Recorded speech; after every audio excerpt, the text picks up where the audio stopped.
Okay, so a very good morning to all of you, and we are all gathered here in this virtual platform to understand how macroeconomics looks like from the lens of policymakers. And let me assure you, it's not very different from our theoretical textbooks.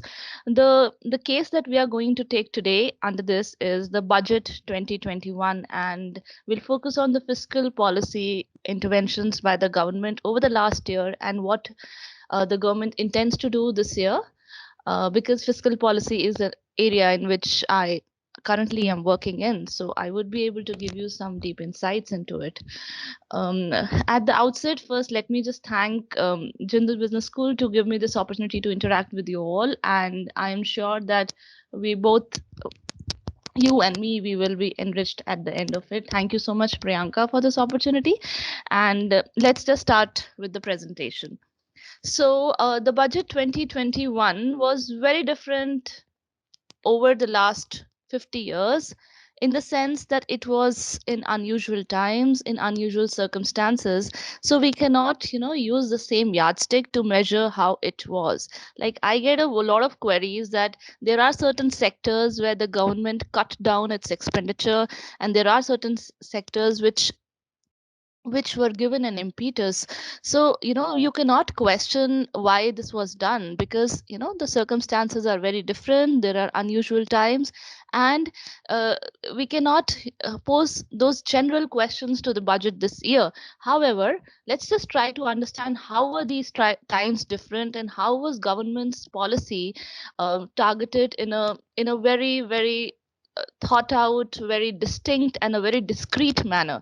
So, COVID 19 was a time of an unprecedented crisis, and the biggest policy dilemma that the government had was whether to intervene, to have a lockdown, to have those containment measures, to flatten the COVID 19 infection curve, or to let the economic activities go as they are, so that the growth of the economy is on the same path. So there was a trade off between flattening the COVID-19 infection curve and steepening of recession curve. If you see this diagram, this is a very good diagram taken from literature.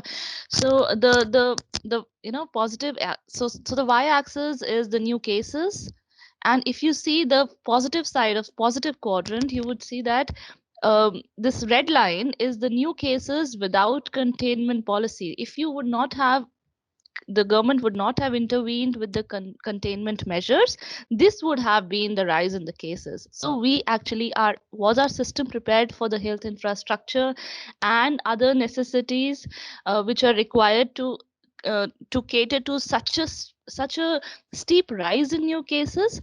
No, we were not prepared, and that is why the policy was targeted to flattening this COVID-19 curve, which you could see is the blue line here, blue curve.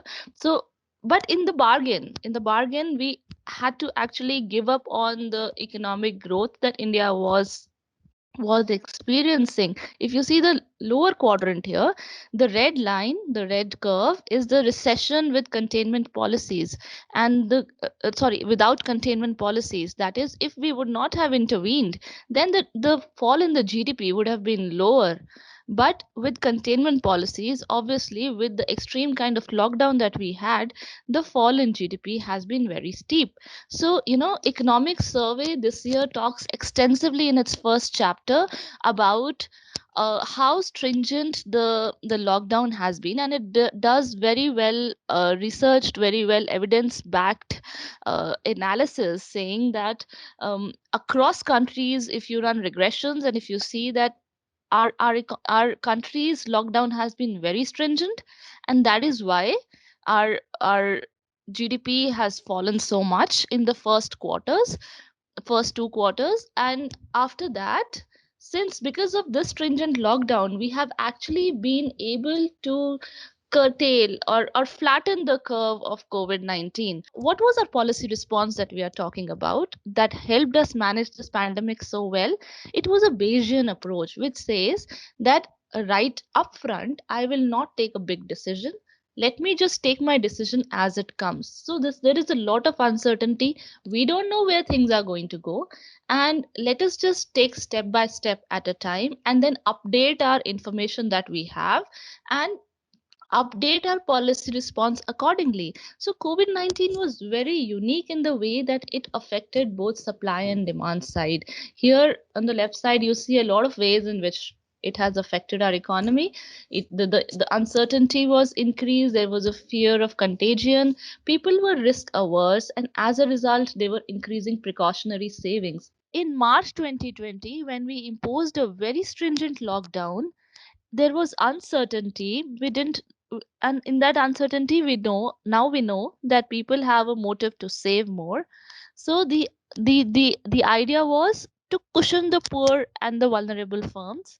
As a result, we had a lot of majority of that stimulus was targeted on direct benefit transfers to vulnerable sections, emergency credit to small businesses. If you see May, June, also the initial phase of the lockdown, the a lot of liquidity support to firms, a lot of liquidity measures, lot of support to the vulnerable, basically trying to create a safety net along with the lockdown. Okay, because lockdown was inevitable. We had funded the largest food subsidy program targeting more than 80 crore beneficiaries. So India's fiscal policy had the flexibility of adapting to an evolving situation in order to enable a resilient recovery, and this is seen in the change in mix, how we adapted to the situation. The mix of the policy response changed. This year's budget will give me three major figures. One is this coming year's budget estimate projection. How much will be my revenue? How much will be my expenditure? It will also give me this last year, that is ongoing year, which has not ended. It's going to end in March. For this year, how much is my revised estimate? It is going to revise the figures that were given in the budget last year. So budget is giving me coming year's projection.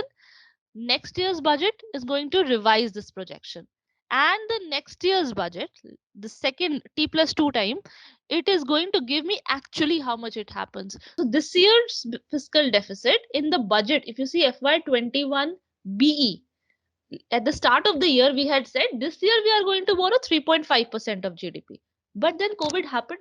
Now we have higher expenditure requirements, the revenue is not that much. What is going to happen? You're going to ultimately borrow more. So this year's budget, that is FY21 RE revised estimate, budget estimate was 3.5%, revised estimate is 9.5%. And this budget also gives us next year's budget estimate. How are we going to fare next year?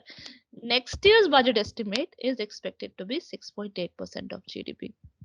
There has been a massive increase in fiscal deficit targets for this year, the ongoing year, and the next year. India has consciously adopted a counter cyclical fiscal policy. In case of recession, it softens the recession, and in case of expansion, it moderates. If the economy is doing too well, it'll actually, when economy is doing too well, there is a fear of bubble, and so what it tries to do is it tries to pull it down. When the economy is doing too low, it tries to soften the recession by giving the a boost to other sectors. So the channels of transmission are very, very important here. I really want you to understand this. The channels of transmission are three broadly, which I have jotted down. There may be others as well. One is, if the government spends, if government increases its spending, it is going to increase Y directly. That is by offsetting, and CNI are going down, so it is going to offset the going down of CNI. Okay. The second is, it is going to boost CNI also. Why? Because when the government is stepping into the environment in the economy, and it's going to increase its spending, it is going to increase Y, and these C and I are in turn dependent on Y, right? And so when you are seeing these, this is your text, exactly your textbook equation. When you see what the government is doing, just try to relate with it. Where the economy is, what is this G going to do to the C and I?